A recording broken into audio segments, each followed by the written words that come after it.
sampaikan, dia bisa memperbaiki dirinya sendiri gitu. Kalau apa? Kalau kita kasih bahan baku yang tepat. Pengentalan darahnya caranya gimana? Pengentalan darah kan karena tadi, salah satunya karena perlemakan atau banyak radikal bebasnya. Cara paling mudahnya apa? Makan bawang. Saya ada penyakit GERD. Apa resep yang bisa dipakai untuk ini? Makan labu. Yang pertama. Apa saran untuk penderita kanker yang sudah menjalar? Puasa. Puasa dan makan.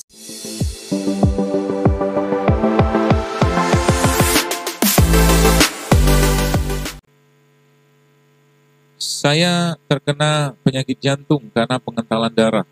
Harusnya menghindari nasi dan tepung-tepungan, tapi saya sedang menyusui. Tiap saya meninggalkan nasi, hanya sayur, agak lemes sama rewel. Kan bisa ganti nih.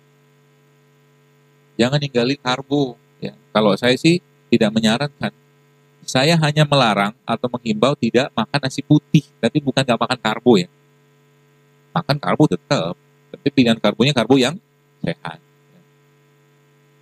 Jadi kalau sudah kena seperti itu ya Anda bisa ganti kan dengan beras merah, ya, beras hitam, beras coklat, kentang, jagung, ubi, ya banyak sekalian. Pengentalan darahnya caranya gimana? Pengentalan darah kan karena tadi, salah satunya karena perlemakan atau banyak radikal bebasnya. Cara paling mudahnya apa? Makan bawang. Jadi bawang-bawangan itu sebagian besar punya efek untuk mengencerkan darah. Merah, putih, bombay, makan aja, dayak, gitu kan, macam-macam. Saya ada penyakit GERD, perut saya panas dan badan saya kurus. Apa resep yang bisa dipakai untuk ini? Saya sudah menghindari tidak makan nasi putih, minyak, gula, sama tepung. Makan labu. Labu. Labu nanti dikasih madu, coba rutin kan makan madu dulu. Labu, maaf. Labu. Labu apa? Ya labu umum lah. Labu yang kita bisa jual di pasar. Apa saran untuk menghilangkan lipom? Lipom itu kan kelenjar lemak. Kalau mau cepat operasi. Nggak serius ini. Kalau mau cepat operasi, dan insya Allah nggak masalah sih. Cuma masalahnya adalah kalau dia nongol terus-menerus ada yang nggak beres di badannya. Jadi kalau dia tiba-tiba muncul lagi, itu coba deh kerjakan yang saya tadi sampaikan itu. Karena tubuhnya sudah konslet kayak begitu. Ya, tapi tepungnya segala macam dihilangkan. Tapi kalau mau cepat, ya tadi dioperasi aja. Ya, karena lipom juga biasanya, setahu saya, kalau nggak gede-gede banget ya biusnya bius lokal aja, nggak masalah. Tapi kalau mau diperbaiki caranya gimana?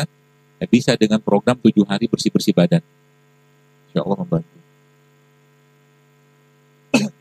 Saya sudah hampir 4 tahun bentol-bentol banyak besar di badan. Badan tidak punya riwayat alergi, tapi setiap hari saya ketergantungan obat cetirizine.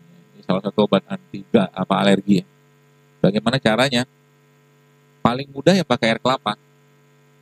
Yang pertama, jadi minum air kelapa tiap hari 1, yang air kelapa muda. Atau kalau enggak, ibu bapak yang bertanya ini bisa pakai bubuk habatus sauda. Bubuk habatus sauda yang apa tuh namanya? Yang bubuk. Nanti 3/4 sendok makan dimasukkan dalam 300 ml air, aduk ya sampai dia larut dengan baik, nanti 6 jam lagi baru minum. Minum boleh sekali 2 kali sehari. Insya Allah membantu.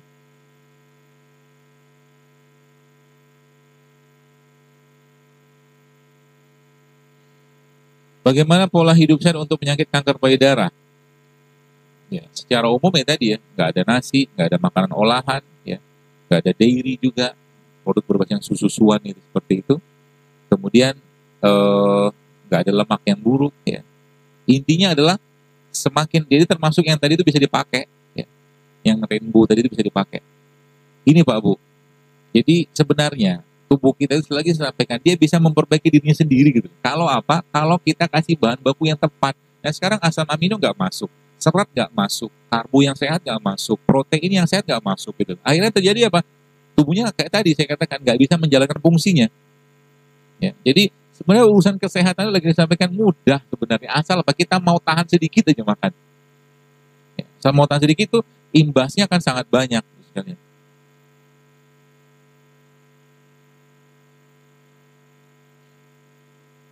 Apa saran untuk penderita kanker yang sudah menjalar? Puasa.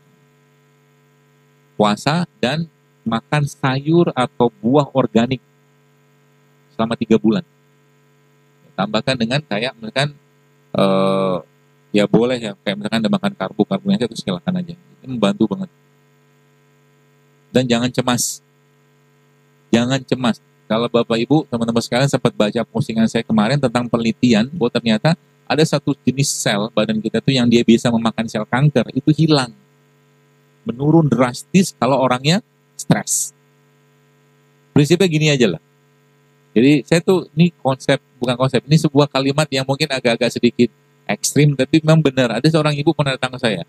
Dia, kalau nggak salah seingat saya kanker tiroid. Datang dengan wajah yang sedih gitu kan. Kayak nggak ada harapan hidup. Saya bilang sama dia begini, Bu, tenang aja Bu. Dengan atau tanpa penyakit, Ibu pasti mati, saya bilang. Iya kan? Tenang aja. Kenapa sih Ibu pikiran penyakit? Usaha tetap, ya, tapi nggak usah dipikirin terus gitu kan. Hati tenang aja. Apa yang Ibu mau kerjakan, kerjakan. Ibu sukanya apa? Jahit, jahit, pergi jahit. Ibu sukanya nyulam, nyulam. Pergi sulam. Makanan begini misalnya, sesehat apapun makanan kita, ya, kalau seandainya pikirannya tidak sehat, nggak bisa. Dia tidak akan bisa ngefek. Karena manusia itu makhluk hormon, kita itu makhluk perasaan. Itu sebabnya ibu-ibu, Anda bikin satu masakan, katakanlah pindang, Anda bikin sup, ditakar tuh, bumbu ini sekian gram, sekian gram, sekian gram, dan buatlah masakan tadi dalam keadaan Anda lagi bete, lagi marah, maka masakannya nggak ada rasa. Betul? Itu. Jadi hati-hati dengan hati. Hati-hati dengan perasaan, hati-hati dengan emosi. Ya, karena emang manusia itu makhluk perasaan. Itu sebabnya perempuan itu penyakitnya ada penyakit emosi. Emosi itu ada hubungan dengan hormon. Kan gitu. Kanker payudara, tumor serviks, kanker serviks, PCO atau polikistik ovary syndrome. Itu obatnya apa? Bagi kajian. Datang ke majelis taklim, duduk, zikir, dengerin doa sama Allah, minta tenangkan hati. Karena sebagian besar PCO yang pernah saya dapatkan informasi dari salah satu guru saya, dia seorang dokter objin juga, dia katakan karena kecemasan, sel telurnya nggak matang. Gitu loh. Tenang aja lah, besar ribet-ribet dengan urusan penyakit. Ya. Jadi nanti kalau dengan sudah tenang, nanti tubuhnya sudah siap untuk menerima bahan baku lah, rempah, rimpang, sayur atau buah tadi seperti itu. Ibu saya 63 tahun, sudah belasan tahun kena diabetes dan 2 tahun belakangan ini sudah suntik insulin.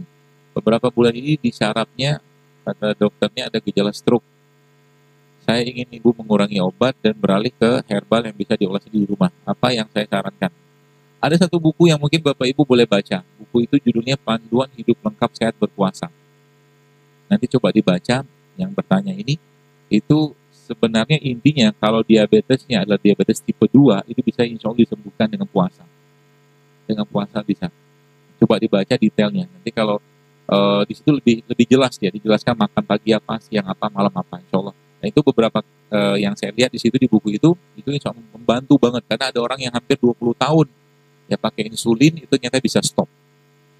Dengan apa? Puasa.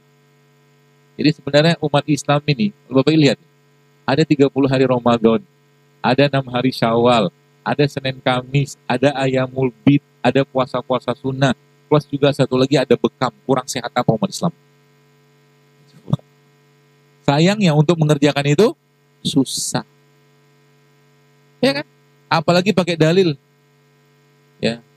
Nabi SAW pernah sebutkan sebuah riwayat, ya beliau sudah dekat-dekat waktu berbuka, terus diundang makan gitu, akhirnya belum batalkan puasanya. Ya Nabi sering puasa, ini kita jarang puasa, teman ngundang sedikit batal, nggak pernah puasa jadi kan, batalin terus. Dan sengaja gitu, sengaja keluar gitu mencari orang yang bisa mentraktir dia gitu kan. Kan nggak boleh menolak rezeki, ya iyalah kapan puasa kalau begitu kan. Nah kalau lagi puasa jangan keluar rumah, diam aja di rumah. Kalau nggak kerja.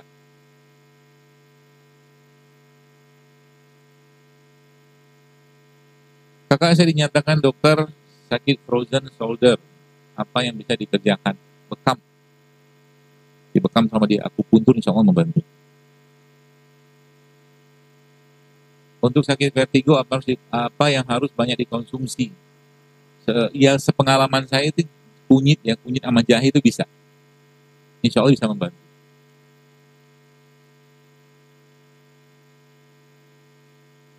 Kalau sakit kaki, tangannya pada kaku, obatnya apa? Dipijit aja lah. Ya kan? Apa susahnya? Pijat gitu kan. Rendam pakai ratus-ratus gitu kan, hilang nanti kakunya. Ya. Pantangannya apa? Udah jelas tadi kan. Nanya begini, pertanyaannya kira-kira masih makan tepung nggak nih orang? Masih makan tepung kemungkinan besar. Gimana nggak kaku tuh badan?